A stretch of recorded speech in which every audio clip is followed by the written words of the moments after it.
Hello and welcome to Shogunate, a total conversion mod for Crusader Kings 3.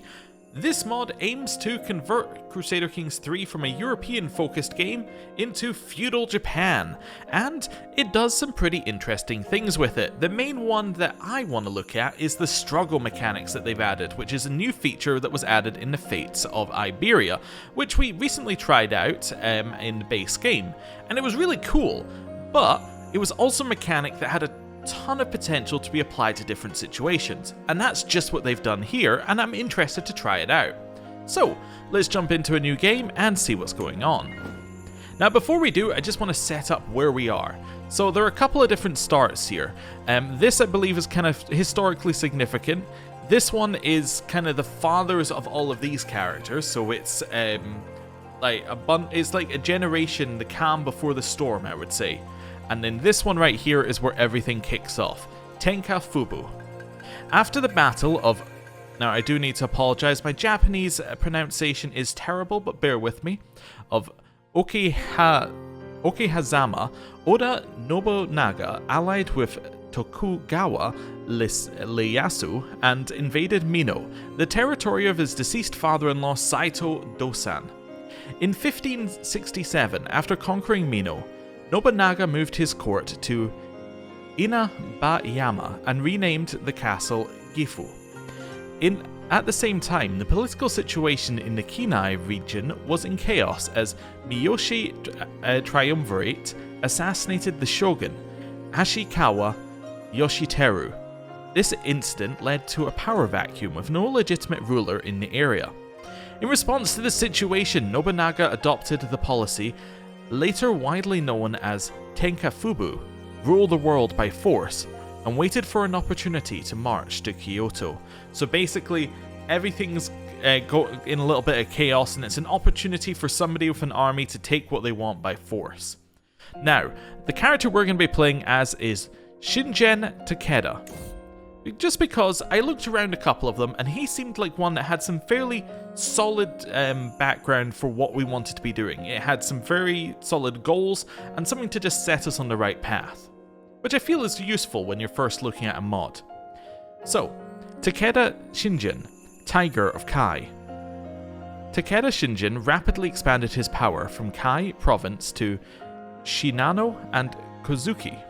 The previous year's purge of his eldest son Yoshinobu and his alliance with the Oda clan in the west greatly impacted his diplomacy. Should he keep his policy and attack the Usugi clan to the north, or should he look for new possibilities in the Imagawa clan to the south? The Takeda army is waiting for your decision. Now I will say immediately I like the mod because right at the bottom they've basically given you the cliff notes for what you need to know. They've said, hey, you can attack this guy up here, that's what you would do if you were following the historical path, potentially. Or, you could attack this one to the south, which would also be a reasonable target for you. It's kind of set up some base goals for you, which I quite like when you're first jumping into something like this. So, let's get started. Now, when we first jump in... Oh, I accidentally started an Iron Man one. Let's get started. Now, when we first jump in, we're going to see the map here, but we're also going to see that our character has a very large number of alliances, and I want to explain that as we jump in here. So if I scroll out, you can see the entire map. So it actually extends all the way down here and all the way up here. And it looks like there is potential for it to go over, if I keep going up here somewhere. I'm kind of in the middle of nowhere. There is some land all the way over here, which has not properly loaded in. Or maybe yeah, there we go, if I zoom in. So there is some land over here, so there is potential for them to expand this mod out this way if they want to, but obviously they're just focusing on Japan for just now. Now, as I was saying, you're going to notice that we have a ton of alliances, which might seem like an awful lot of alliances going on, but this is the first change that they made to the game. So, AI characters tend to less accept your call to war. Their opinion has to be at least 50 for a defensive war and 75 for an offensive war. So right there, immediately, the number of alliances you want has increased a lot because you want a ton of alliances with a lot of different people, and you have to make all of your allies like you. to an extent, because if your allies don't like you, they're just not going to join your wars, they're just going to refuse. Which is an interesting change to base Crusader Kings 3, where you can basically just use your allies as a stick. You can just keep building up allies and just throw them at a war, and it's just extra troops in your war. This one you have to kind of manage the relationship, which is cool. Now, looking at our character, you'll notice that we do have a new trait. This new trait here, Minamoto Clan. So this one just says that this person is a member of our clan, and therefore it can be inherited, and it's got some prestige and opinion attached. We also have this one, which is our rank in the Imperial Court.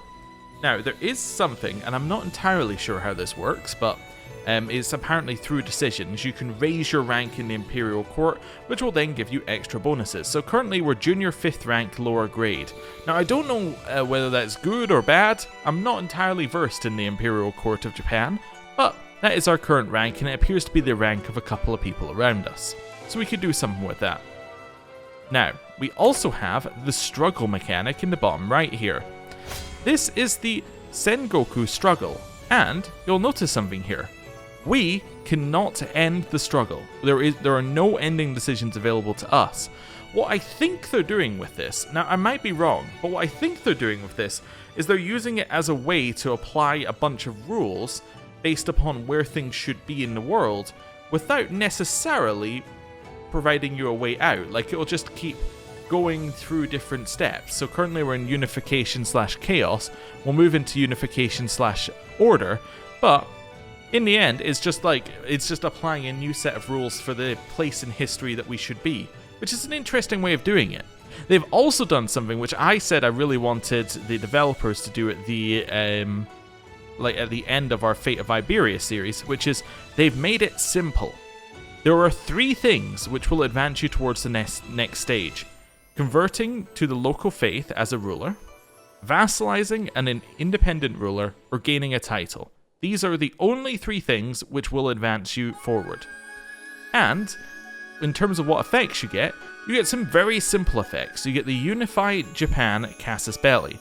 So, if we pick somebody here, like you, do we have that Casus Belli? Yes. So Unified Japan, can we see what it does? You seize and vassalize all titles within this guy's realm, belonging de jure to the target title. So we can say we're doing a county one, we could say we're doing a duchy one, so we'd get everything in that duchy, and so on and so forth. So there's some stuff we can do there. So that's cool. What else does it do? Involved and interloper characters will have shorter truces for wars within the struggle region. So it's making it so there's more wars going on, and mercenary hire cost is reduced. So with the more wars going on, people are going to get bigger armies, and there's going to be more more impactful fighting. Cool. Next one, there are no cultural effects. Faith effects. Converting faith is slower, other faiths hate you more, and different faith popular opinion is reduced to, I think that's going to be effectively 0. I think popular opinion is the one that comes off of your diplomacy. I might be wrong about that. Other effects. It unlocks the Claim Throne scheme against involved rulers, so everybody who's in this struggle, which will include all of our vassals, will have the Claim Throne scheme available. And hostile schemes get more base power, so the Claim Throne scheme is going to be available to everybody, and it starts with more power, so there's going to be a ton of people all over the map claiming the throne of the people above them, which is going to lead to more factions, which is going to lead to more chaos. And you see, this is what I really like about what this mod is doing so far, is it's very simple, but they're impactful changes. And if it works, it's gonna be great, right? Because you're gonna end up with a lot of internal wars, a lot of external wars, and it's gonna be a lot of action. So, that's what we're gonna find out. Now, let's go back to the normal Crusader King stuff. Let's have a look at our character, and just see what's going on with him. So immediately, I'm noticing his stats are very high.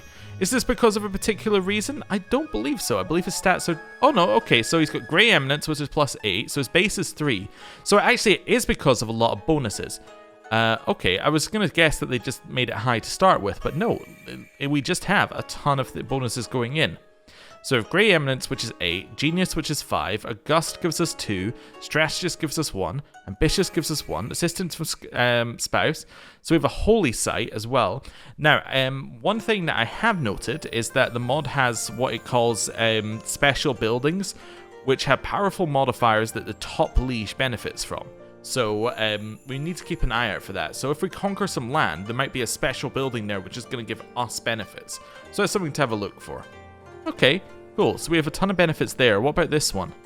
Again, a lot of the same benefits coming through.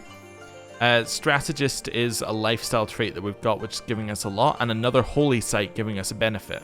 Okay, cool. Now, when it says Ashigaru, and it's talking about Ashigaru reinforcement rate, you can basically replace that with levies. So if we go into the military screen, you'll see it looks very different. And they do this in a lot of screens. They make a lot of stuff look different, but you can apply a base game thing to it. So a lot of it has been reskinned.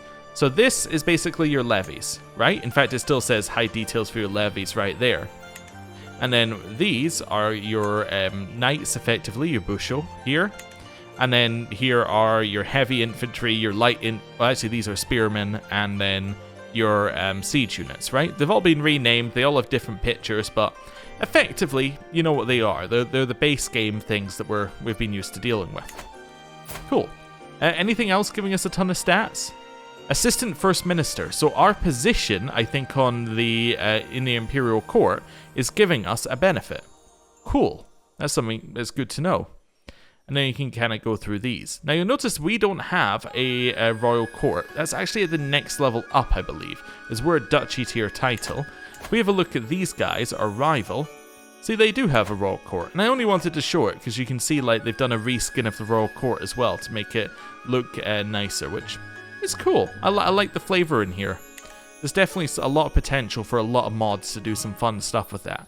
And this is another thing I want to do in this series. I want to have a look at what other mods can do with this kind of modding, because this one's done a lot of changes. And it's cool to think, hey, what if we applied that to this mod? That would be fantastic. Like, say, for instance, this Royal Court, and I don't know because I haven't played it in since it's been patched, but say that you did this with the Lord of the Rings mod, you could have the different locations all have their own royal court set up like this, and it gives you just a little bit of cool flavor. I don't know, you could do that. Anyway, back to our character. Now, who's our heir? It's an important question to ask when you're looking for a Crusader Kings character, as it kind of contextualizes what you should, or who you should be focusing on, and where your future is. So our old heir is Yoshinobu, who we know about because of the history that we got beforehand, who's committed suicide. This first son is actually a monk, so he is not able to inherit, so he's out. Then we keep going down. This son died of unknown causes. And then we go down the list and we get to our player, heir, and son. This guy. So stat-wise, looks pretty good. It looks very focused on military so far. Okay, aggressive attacker. Interesting. So that's our son. Do we have a second in line, or is that it? After that, we've got our grandson, so I assume his son, right? Yes, so we got his son. Then we've got our second son, who doesn't have the best haircut choice. And then we have our third son. So yeah, we've got a fairly secure succession. And the succession law is primogeniture. In terms of culture and innovations, we're on the far end of the game. So we've got a lot of this going on. Weirdly, we don't actually have primogeniture unlocked yet, but I assume that's just because they just wanted to set it and have it be there. Anyway, so that's us. So succession is safe. We're 46. Really, we've got some years of conquering ahead of us, and then we want to be thinking about passing it over to our son. Cool. Let's have a look at, first of all, this all the same? This is all the same. Okay, so we need to choose that. And we have the Dynasty Legacy, which is all the same as far as I can tell. I'm just thinking about where exactly we do start. Now you see a lot of this is all written differently here, but like, this just means few knights. This coalitions, I believe, are the names for factions. I might be wrong though, but so as it says, this guy's the target of a coalition. Let me see what it opens. Oh, so maybe it's not the name for a faction. Okay. Once targeted, other characters are more likely to attack him. I don't know where this spawns from, but we will need to investigate. Oh no, no, it's concubine, not coalition. Well, okay, so it doesn't appear to be anything we can immediately do. I assume this means that he has a faction, but I might be wrong. I might be wrong in terms of that one. You can negotiate an alliance with this person. Okay, this is my brother and vassal. It seems like negotiating an alliance with him would be a great idea because then he can't join a faction against us. Cool, easy choice. We have 4 children who are lacking guardians. So we have 4th in line to the throne.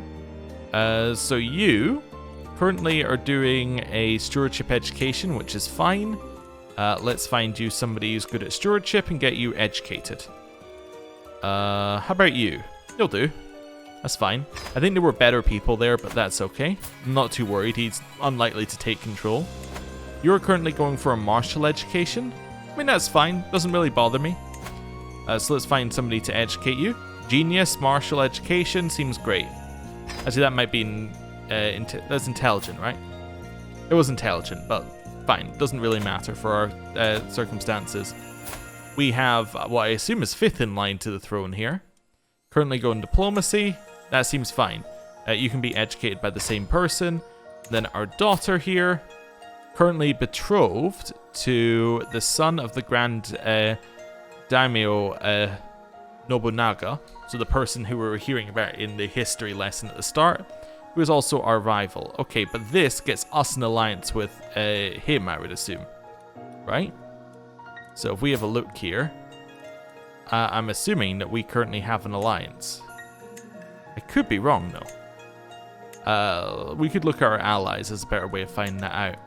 Anyway, she's currently doing a diplomacy education, so let's find her somebody who's good at diplomacy. There we go. That'll do. Right. Close that down. Who do we have allies with? So we have an ally with Kisu, who is our vassal. We have an ally with this guy over here, so even though he's our rival, we have an alliance with him. Okay, so unlikely to have any attacks from that direction. We have an alliance with Oda, so yes, we do have an alliance with him right there. So east and west are basically covered. There's no way for us to expand in either of those directions effectively, thanks to those 2 alliances. We have an ally with you, so underneath that guy. Cool. We have an alliance in the south, I think. Oh, that might be my vassal, though. That is my vassal. We have an alliance here, so yet another ally in this place. What's that called? That is called... I'm gonna have to click on it. Hojo. Okay, I think that's what that says there. Right. And then we have an alliance, again, another alliance underneath him. So we actually have an alliance with a ton of, with him and a ton of his vassals. That's interesting. Cool. So we're fairly secure for east and west. So our 2 options are go north or go south, as it said. So if we go north, you are currently attacking our ally, okay, in the Kanto campaign. Fair enough. So... what are the numbers looking like there? So you have 3,800. Oh, wait. Yeah, that would be a good way of looking at it. And you have 3,800. Okay, so they're both even. We would prefer to attack them because our ally then wouldn't call us into their war because we couldn't join, and it's going to keep our ally stronger. That seems good to me. We could go south. Okay, but you have a few allies. You have an ally with our ally, which is not great for us to see. You have an ally with another one of our allies, another one of our allies, another one of our allies. Okay, so the way I see it, we can attack this guy where there's no negatives for us. We take his land, and it means that our ally to the east ends up being stronger. Or we can attack this guy and be at war with all of our allies. I think I'm going to attack north. I think that's our plan. So we've got a plan, attack north. We have more troops. They're already in a war and they have no allies. So this seems great for us. Cool. A couple of things before we go on. We have a religion. Let me just see what we got. So you can become a monk. You can dedicate to meditate in seclusion, reducing stress. And there's some ancestor worship, so you get level of splendor for newborns and long reign bonuses. Okay, cool. And close family bonus as well, which is actually cool. Concubines are allowed in marriage. You're allowed to legitimize bastards. You can divorce. And what's this one? Marriage between cousins, aunts, nephews, uncles, and nieces is allowed. Okay, cool. And then a lot of the rest of this is fairly standard. Same-sex relations are fully accepted, but any kind of adultery, kinslaying, witchcraft is shunned. Yeah, okay. So this all seems fairly straightforward for us here. Cool. And then we also have to look at our culture now, because this is a post-culture patch. Everyone, I imagine, is going to speak the Japanese language. Maybe I'm wrong, but I think a lot of them on the map will. Probably going to have similar heritages around. Martial is male only. Okay, so only men can be commanders in Busho, so that's good to know. And then we have some aesthetics. So we've got these naming practices, and then a bunch of these are just set. Military equipment is set to Mongolian. I'm guessing that's because they're using base game military equipment. That would make sense. So we've got martial administration. Some martial education traits are more valued. They're all more valued. They have additional bonuses. Craven and content are looked down upon. Okay. Plus, we get injury resistance and more knights or busho. Castles provide additional defender advantage. Good to know if we want to attack somebody in a castle that's going to cause us some problem. Gain prestige and renown from castle holdings. Architect trait provides prestige bonus, and they're more likely to construct castle buildings. Okay, but it's going to take longer to actually increase like castle holdings, like to construct in them. Recognition of talent. Prisoners are more likely to accept recruitment. Get better knights to invite Busho decision, and grant pardon interaction grants more positive opinion. And then the last one is mountain homes. So quarries get more benefits. Cool. What do we actually control ourselves, out of curiosity? So we control... Oh, you know what would be an easy way of doing it? If I zoom out, we control all of these ones, basically.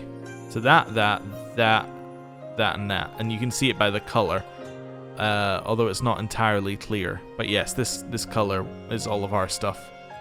Okay, cool. Right, let's get ourselves set up, and then I think we'll declare war. So immediately, I'm thinking House of Warriors here. It makes our knights more effective and gives us some prowess. That's generally a good one. And if we're going to be at war a lot, I think that's going to be incredibly beneficial. So let's buy that one. Cool. So we've made ourselves a little bit stronger. Now, currently we've gone down diplomacy perks. We haven't gone down any of the martial perks, although we apparently have the strategist lifestyle trait, which is a little bit questionable. Gone down all of here, and we have thoughtful. Is there anything else that I want here? We could potentially get flexible truces. I don't know whether it stacks with the lowered truces already from this stage, but that could be cool. Learn languages, probably not as beneficial. You get independent ruler opinion. Now this one's actually pretty cool, because if we get independent ruler opinion, it means that characters are more likely to accept our call to war because they like us more. That I think could be pretty good, and we can get an alliance without a marriage. Also, we should probably go into Groom to Rule to get children extra skill points, which will give our child more skill points, even if they're an adult, which seems good.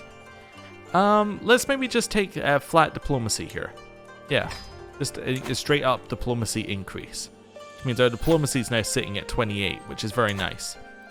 Right, before we declare war, one last thing, I just want to have a look at the decision, which is, oh, there we go, gain the next rank. So this is cool. So we can gain the next rank in the Imperial Court. So this one would make us junior rank upper grade.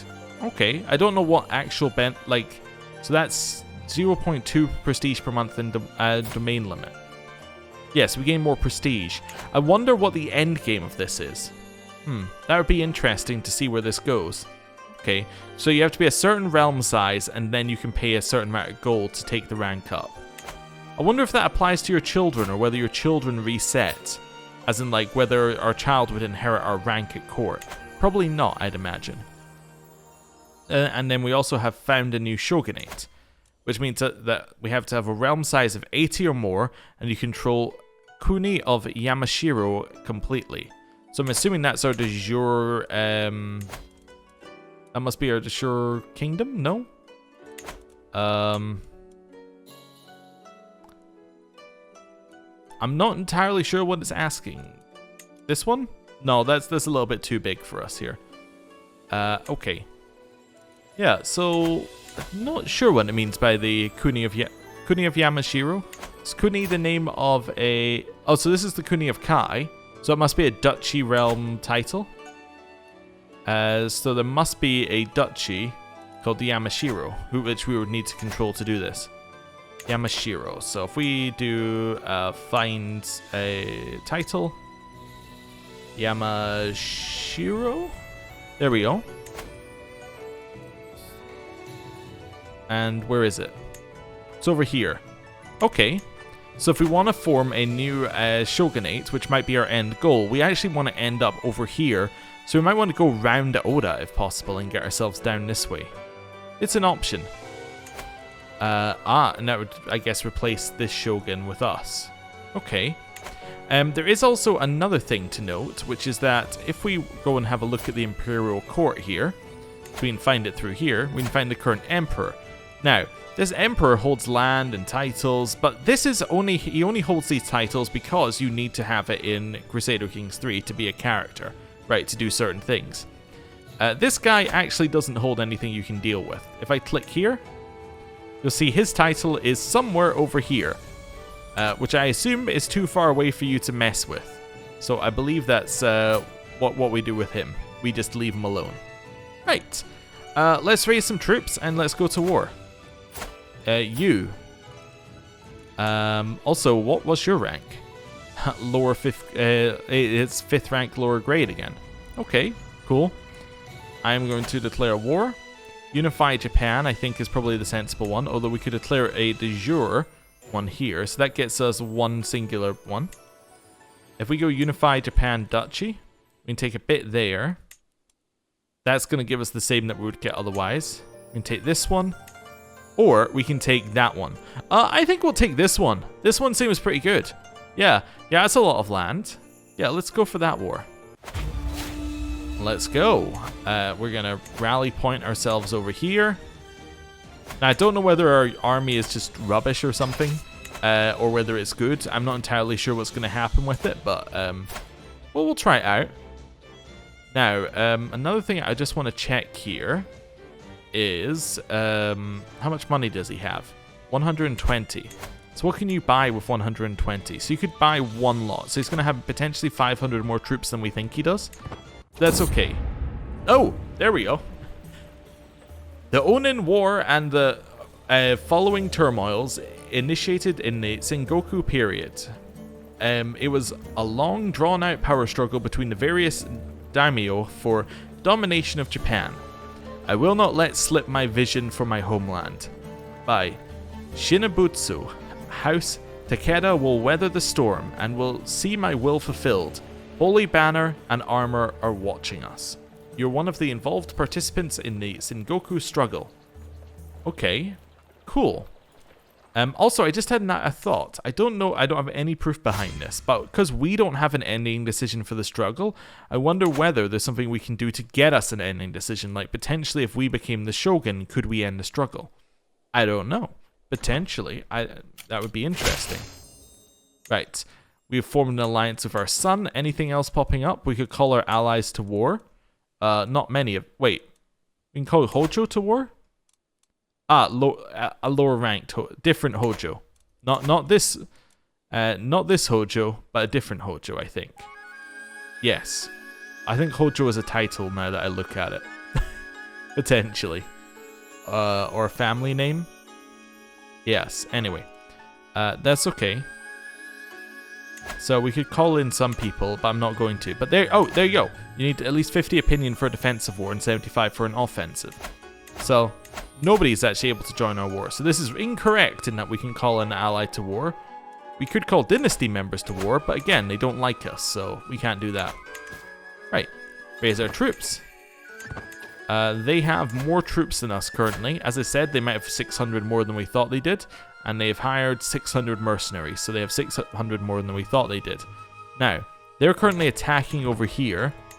I'm going to chill out and not really worry about attacking them. We could potentially attack over here. Grant a title is just making the struggle fly through right now. It's kind of interesting. Head over this way. Actually, we could just head for their capital, right? If they're gonna like go over this way and start attacking. Oh, or we could attack over here in farmlands. Now, it doesn't think we're gonna win. We're currently leading. We could hire some mercenaries. Let's maybe hire some mercenaries here. Just seeing who I could hire somebody who's a little bit too expensive. We are still making money right now. That would be kind of good. Is this just giving us flat troops? No like men at arms? I think yeah, they're all just giving us these guys. No men at arms whatsoever until we get down to here. That's way too expensive. I am tempted to do this because we'll make our money back soon. Yeah, this might be okay. Let's hire this one. And then move him over here. Let's get them together. Right. My Metsuke has proven himself highly capable, especially in discrete matters. So that's our spy master. Okay. So, we can encourage his improvements, which gets us development growth, and we lose some prestige for it, or vassals shouldn't be taking such liberties. I want him to like us. I think our spy master liking us is a good idea. That's my hot take here. Right, now we'll attack. We have more troops, we should win. It's our territory. Delighted if your son could visit us in Tensoji to meet his peers. Sure, we'll send him off. Are we going to win the first battle? We have indeed won the first battle. We have 26% war score, and I think that is where I'm going to end the first episode. Thank you for watching.